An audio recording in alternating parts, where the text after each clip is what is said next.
Welcome back, my Whovian homies. I am the Doctor Who Kid, and today I am reviewing Series 13 as a whole.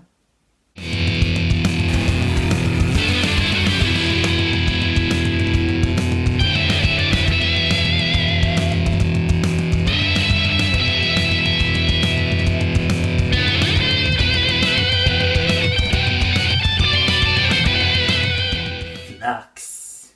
So, as you very well know, this series Doctor Who decided to do something a little bit different. They decided that instead of the usual episodic format, they would do one serialized narrative, kind of like Children of Earth and Miracle Day, where every episode is a chapter of one story, with plot threads that will be in every episode. And I gotta say, at the end of the day, I feel this worked quite well. The first episode threw in like every single subplot we were going to get, with one exception, as a way to give us a tease for what to expect down the line. Then the show would alternate between an episode that feels more like a standard episode, but with some more subplots to clarify the whole narrative.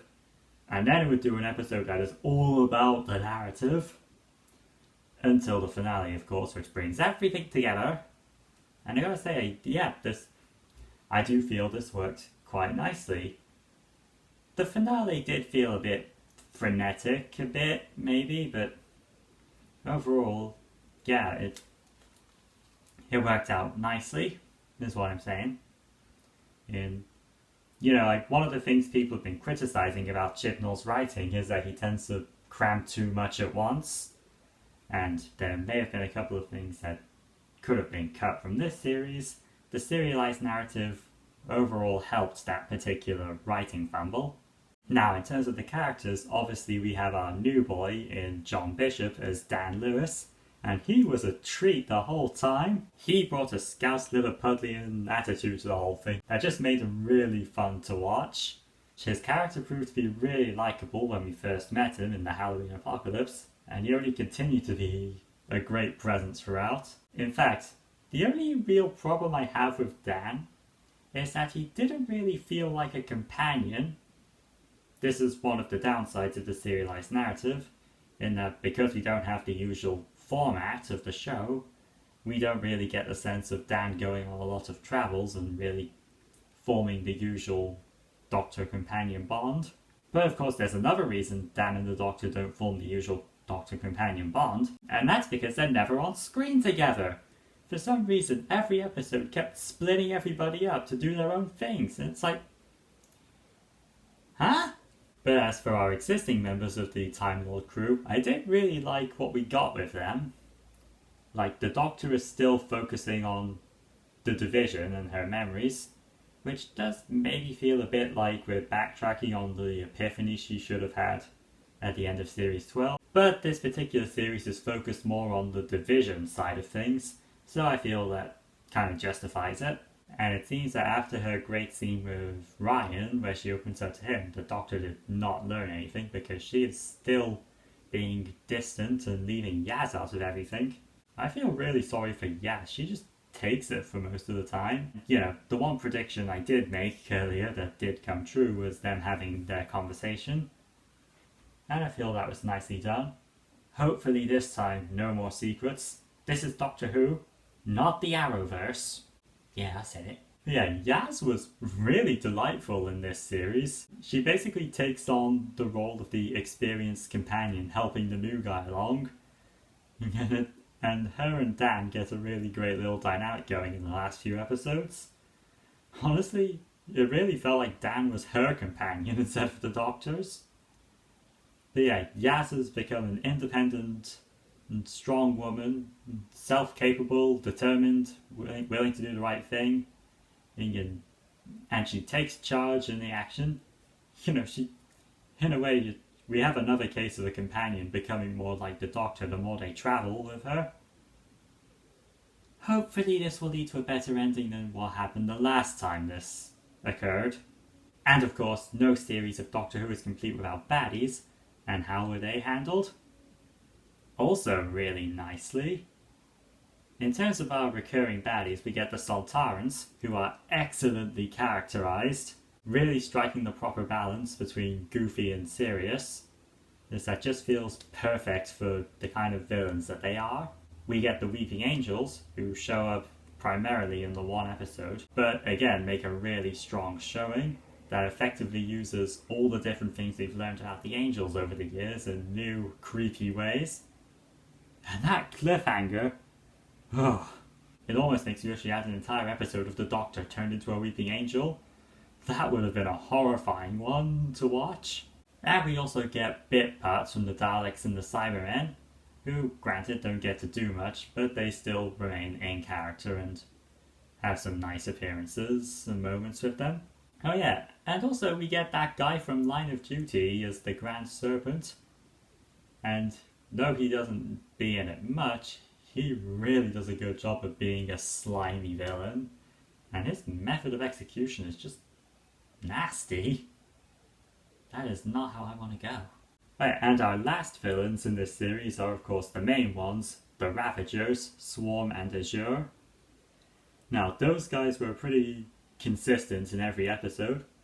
I had no idea what their deal was or what their motivations were, but they were so fun to watch I honestly didn't care. And the ideas they do bring to the table, like time itself being a sentient, possibly malevolent being, that is something that is worth exploring and I really would like to see come up again in the future because the stories you could tell with that are intriguing. In terms of our new supporting players, we get Carvinista, who is just one of the best things about this series. He's a curmudgeonly northern dogman. What's not to love about him? And we also get Belle and Vinder. Granted, it took me a moment to realise what their deal was, but when they do reveal that they're basically the two lovers trying to find each other again, it honestly proved to be quite sweet, making their eventual reunion all the more lovely to watch. And then there's Jericho, a character I never expected to continue to be a thing after episode 4, but he continued to be a part of the plot and he proved to be a pretty fun addition. Kind of like the third part of a trio to Yaz and Dan when they're stuck in the past, and yeah, he's a strong, memorable presence. A great performance from the actor. Now, in terms of the overall plot, that obviously depends on your pre-existing opinions on the Timeless Child twist. If you want to know how I feel about it, watch my video on Series 12. And I do respect Chibnall for sticking to his guns on this. I feel that marks a higher quality of a writer than someone who just backpedals on everything because of fan backlash. Looking at you, J.J. Abrams. And I gotta say, I did like the scenes we got of the Doctor with Tech Taeyoon in episode 5. Almost makes me wish we had more of it. You know, like really get into how messed up their dynamic would be. Now, I don't normally give episode rankings to these sorts of things because I tend to like everything generally. But as there's only 6 episodes, I feel like I can at least give some definitive statements. So, what I will say is that my favourite episode of this series was probably episode 2, War of the Sontarans. That episode basically had all the elements that make the best episodes of this era so strong. It's a historical episode. Jodie gets to perform on her own, or acting opposite the villains, which tend to lead to her strongest moments. And it has classic villains in it. Chibnall is really good with classic villains. If I had to pick a least favourite episode, I guess I'd possibly go with either Once Upon Time or Survivors of the Flux. Like, Once Upon Time is definitely a Marmite episode, you know, like, some people will find it confusing to understand. Some people, the really nerdy kind like myself, will be perfectly fine. Like, come on, this is time travel sci-fi stuff.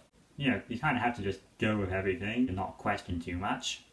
And Survivors of the Flux is basically just 3 different strands that don't really connect with each other too much. And it's basically just place setting until the finale. There are definitely a lot of elements in it that I think could have worked quite nicely if they had their own episode devoted to them, or, you know, if one of the strands was removed. Actually, that's another problem I have with this series. Why were there only 6 episodes? I understand this is probably because of COVID restrictions and all that, But still, 6 is too short for a Doctor Who series. I want more episodes. And hey, if people feel the Flux had a lot going on and was very stuffed, a higher episode count, maybe 8 episodes instead of 6, would have definitely helped assuage those criticisms. So it's not just that I'm a content-starved lunatic who goes through withdrawal symptoms whenever there's no Doctor Who on telly. And yeah, this series continued to look gorgeous. Like, that's been a thing with the Chibnall era as a whole. Their episodes can look amazing when they want to. There were some shots in there that were just like, mwah, chef kiss. So I give thanks to everyone working behind the scenes in this show, because it could not have been easy working under pandemic conditions, especially when they started filming before vaccines were even a thing yet. And they knocked it out of the park. So, that is my thoughts on Doctor Who Flux. I am the Doctor Who Kid, and I will see you in the new year, my Whovian homies, as I review Eve of the Daleks.